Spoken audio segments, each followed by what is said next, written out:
అభ్యాస దీపికలు ఎవరికి ఇస్తామంటే యావరేజ్ బిలో యావరేజ్ పిల్లలు 35 మార్క్స్ కోసం. అంటే 35 మీన్స్ అంటే ఇంటర్నల్ మార్క్స్ వస్తాయి 7 మార్కులు కాబట్టి ఎగ్జామ్ రాసి 28 ప్లస్ 7 35. కాబట్టి మీరు 28 మార్క్స్ కూడా తీసుకురాని వాళ్ళ కోసం అభ్యాస దీపికలు కానీ చిరాగ్ ఫౌండేషన్ కూడా కొన్ని ఇస్తున్నారు. ఈరోజు మీ స్కూల్ కూడా SRDC నుంచి కూడా కొన్ని మెటీరియల్ ఇస్తా అన్నారు. సో అన్ని స్కూల్ అన్నారు, నేను మాట్లాడతాను. సో అవి కూడా ఇప్పించి ఏర్పాటు చేస్తాను. అదొకటి గుర్తుపెట్టాలి. సో ఇంకో రెండో విషయం ఏంటంటే సెల్ ఫోన్ కానీ టీవీలు ఎవ్వరు చూడాలి. ఈ 3 months ఎట్టి పరిస్థితుల్లో సెల్ ఫోన్ చూడాలి. అది మీరు ఆ సెల్ ఫోన్ టీవీలు మానేస్తే మీరు సగం 10th పాస్ అయినట్టే లెక్క. సో నేను ఇంప్లిమెంట్ చేస్తున్నాను, అది గుర్తుపెట్టుకో. మా దగ్గర పిల్లలకు కూడా 80% సెల్ ఫోన్ కానీ టీవీలు చూస్తే నా పేరెంట్సే ఫోన్ కాల్ చేస్తారు. 6th to 10th, not at all 10th. 6th to 10th పిల్లలు ఎవరైనా సెల్ ఫోన్ చూసినా టీవీలు చూస్తే నా పేరెంట్సే ఫోన్ కాల్ చేస్తారు. వీడు మాట వినట్లేస్తారు, వాడికి నెక్స్ట్ రోజు పడితే కూర్చుంది. కాబట్టి మీ అందరికీ నేను కోరేదంటే సెల్ ఫోన్ టీవీలు ఎట్టి పరిస్థితుల్లో ఈ 3 months చూడదు. రెండోది నైట్ 11 దాకా చదవాలి. ఎంత దాకా చదవాలి? 11 దాకా చదవాలి. అవసరమైతే వాట్సాప్ గ్రూప్లో గుడ్ నైట్ సార్ అని పెట్టాలి. ఎర్లీ మార్నింగ్ 11 దాకా చదివితే 5 o'clockకి లేవాలి. అప్పుడు మళ్ళీ గుడ్ మార్నింగ్ అని పెట్టాలి. సార్లకు ఎట్లా వాట్సాప్ గ్రూప్స్ ఉంటాయి, అందులో పెట్టండి. టీచర్లు కూడా హ్యాపీగా ఉంటారు. ఓకే, వేకప్ క్లాస్ కూడా చేస్తూ ఉంటారు, మాట్లాడుతుంటారు. మీకు ఎక్కడ టెక్స్ట్ చదివే క్రమంలో ఇక్కడ డౌట్స్ ఉన్నప్పుడు మీరు అండర్లైన్ చేసుకుని మీరు నెక్స్ట్ డే కొన్ని సార్లతో నివృత్తి చేసుకోవాల్సిన అవసరం ఉంటుంది. సో ఆల్మోస్ట్ ఆల్ సిలబస్ అయిపోవచ్చు ఉంటుంది, ఒకటి అలాగే ఉండవచ్చు. ఎట్టి పరిస్థితుల్లో స్కూల్ మానేయకండి. ఈ 3 months మాత్రం ఎన్ని పనులు ఉన్నా, ఎన్ని ఫంక్షన్లు ఉన్నా, కర్మలు కానీ, పుట్టినరోజులు కానీ, పెళ్ళిళ్ళు కానీ, ఇంటి పక్కన ఫంక్షన్ కానీ, వాటికి వేటికి కూడా ఎట్టి పరిస్థితుల్లో వెళ్ళకండి. పేరెంట్స్ పంపండి, మీరు బడికి రండి. ఇవన్నీ చేయగలిగితే మన 100% రిజల్ట్ వస్తుంది. ఇంకోటి మీ సరౌండింగ్స్ కూడా శుభ్రంగా ఉంచుకోండి. అప్పుడు మీకు జ్వరాలు, తలనొప్పి, దగ్గు ఇట్లాంటివి రావు. కాబట్టి మీ సరౌండింగ్స్, ఈ నివాస గృహాలు ఉన్నాయి కదా, దాని సరౌండింగ్స్ ఎలా ఉన్నాయి, పొదలు ఉన్నాయా, వాటర్ స్టోరేజ్ ఉందా, డ్రైనేజ్ ఉందా, అవన్నీ ఉండడం లేదంటే దోమలు అవన్నీ చేరుతాయి, దాంతో జ్వరాలు అవి వస్తుంది. అదొకటి గుర్తుపెట్టుకోండి. బాగా చదవండి. చదివేటప్పుడు కూడా వెయిటేజ్ చూసుకోండి. మీకు తెలుగు బాగా ఈజీ ఉందనుకో, తెలుగుని కొంత టైం తక్కువ కేటాయించి, మ్యాథ్స్ హార్డ్గా ఉందంటే మ్యాథ్స్కి ఎక్కువ టైం కేటాయించి.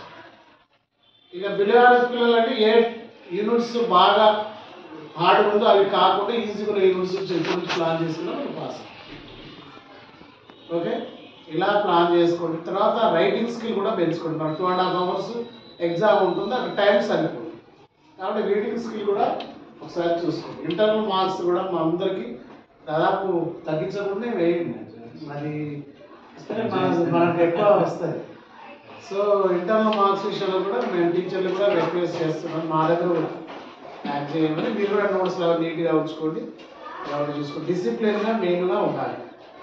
అర్థమైందా? ఇలా చేస్తే మనకు పక్కగా మంచి మార్కులతో పాస్ అవుతుంది. ఇప్పుడే గోల్ పెట్టుకోండి. మీరు ఇంజనీరింగ్ అవుతారా, డాక్టర్ సైడ్ పోతారా, టెక్నికల్ చాలా కోర్సులు వచ్చాయి. ఐటీఐలో కూడా కొత్త కోర్సులు మొన్ననే కలెక్టర్ గారు లాంచ్ చేశారు. దాని క్యాంపెయినింగ్ మేమే చేశాం. కలెక్టర్ గారు 170 సీట్స్ అయితే 124 సీట్స్ ఫిల్ అయింది. సో టాటా వాళ్ళే ట్రైనింగ్స్ ఇచ్చి వాళ్ళే జాబ్ సోర్సెస్ కూడా తీసుకెళ్తారు. 2 years అయితే పాలిటెక్నిక్ రకరకాల కోర్సులు ఉన్నాయి. మరి మంచి లైఫ్ ఉండాలి, హ్యాపీగా ఉండాలి, మాకంటే పై స్థాయికి ఉండాలంటే మీరు ఈ 3 నెలలు మాత్రం అన్ని పనులని పక్కన పెట్టండి. పరీక్ష కోసం చదవద్దు, మన కోసం మనం చదవాలి, మనకి నాలెడ్జ్ రావాలి. అట్లా ఆటోమేటిక్గా మార్కులు వచ్చేస్తాయి. నేను అర్థం చేసుకుంటూ ఇష్టపడి చదువుకుంటే మార్కులు ఎక్కడికి పోవు. కష్టంగా కాకుండా ఇష్టంగా చదవాలి. ఇష్టంగా చదవాలి. మనం రాసే దాన్ని బట్టే ఉంటుంది. మనకి వచ్చింది ఈజీగా రాయగలుగుతాం, రాని ఎలా రాస్తాం. కాబట్టి ఏంటంటే ఇష్టంగా చదివితే అది అర్థం అవుతుంది. అర్థమైతే వెంటనే మనం పేపర్ మీద పెట్టగలుగుతాం. కాబట్టి ఇది పేపర్ మీద పెట్టిన దానికే మార్కులు వస్తాయి మనకి. కాబట్టి అదే జాగ్రత్త. ఇంకోటి పేపర్ కూడా మీకు 80 మార్కులకి ఏమి ఉండదు. అది దాదాపు తయారు సెటప్ 150 మార్కుల దాకా ఉంటుంది. కానీ మీరు రాయాల్సింది 80 మార్కులు. ఆ 150 నుంచి 80 పోతే మనకి ఇంకా రిమైనింగ్ ఎక్కువ మనకి గ్రేస్ మార్క్సే ఉంటుంది. ఇక్కడ మనకు రావాల్సింది 28 మార్క్స్. అది కూడా రాక ఫెయిల్ అయిపోయిన ఉన్నారు. అదొకటి చూసుకోండి. ఓకే, ఇంకోటి ఏంటంటే క్వశ్చన్ పేపర్ని 1-4 సార్లు చదవాలి. అందరికి నేను ఇదే చెప్తా, 1-4 సార్లు క్వశ్చన్ పేపర్ చదివితే అది ఎక్కడో ఒక చోట మనకు అర్థమవుతుంది. ఈ క్వశ్చన్ ఎక్కడో చదివాం కదా అనేది గుర్తొస్తుంది. కానీ మనకు ఒక చదివింది రాలేదు అట్లా మనకు వెంటనే చెమటలు పడి టెంప్ట్ అయిపోయి భయం వేసి ఉన్నది కాస్త మర్చిపోయి. అట్లా కాబట్టి రిలాక్స్ ఆ క్వశ్చన్ పేపర్ని 1-4 సార్లు చదివిన తర్వాత వచ్చిన సెక్షన్ స్టార్ట్ చేయాలి.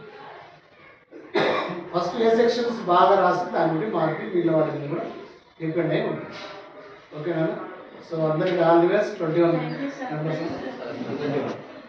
మెంబర్స్ అందరు పాస్ అవ్వాలి. నేను కూడా ఇప్పుడు ఎంఈఓ ఉన్నాను కాబట్టి నాకు కూడా ఒక పేరు వస్తుంది. చుంచుపల్లి ఎంఈఓ అక్కడ ఎన్ని 4 గవర్నమెంట్ స్కూల్స్ 4 మంచి రిజల్ట్ వచ్చిందని కరెక్ట్గా చెప్తారు. ఇంకా బాధ్యత ఎక్కువ ఉంది సార్. పోయినసారి మొత్తం అందరు పాస్ అయ్యారు, ఒక్క అమ్మాయి తప్పించి. ఒక అమ్మాయి మా దగ్గర ఇద్దరు ఫెయిల్ అయ్యారు. ఇప్పుడు మొత్తం పాస్ కావాలి, మొత్తం పాస్ అవ్వాలి. ఒక ఏం కాదు, మీరందరూ పాస్ అవుతారు. కాకపోతే చెప్పినా కదా, సెల్ ఫోన్లు, టీవీ, ఫంక్షన్లు ఇవన్నీ కాస్త పక్కకు పడాయి ఈ 3 months. మా పిల్లలు కూడా అదే చెప్తారు. రాకపోతే వాళ్ళు ఇళ్ళకి పోయి తీసుకొస్తున్నారు, ఫుడ్ కూడా తీసుకొస్తున్నారు. అట్లా నైట్ టీచర్ కూడా ఫోన్ చేస్తున్నారు. ఓకేనా? డిసిప్లిన్ మాత్రం చాలా చాలా ఇంపార్టెంట్. ఓకే, నా చిన్న రిక్వెస్ట్ మీ అందరికి ఏంటంటే చెప్పులు చేసుకొని లోపల కూర్చోండి. నేను విద్యార్థిని సరస్వతి, నేను గురువులు, కనిపించే దేవుడే టీచర్. విగ్రహాలు అవి ఇవి కాదు. ఓకేనా? కాబట్టి ఇది ఒక సరస్వతి అమ్మోరు తిరిగేటువంటి కాబట్టి అంటే నాకు అర్థమైంది ఏంటంటే చెప్పుల్స్ అన్నీ మీరు లైన్గా బయట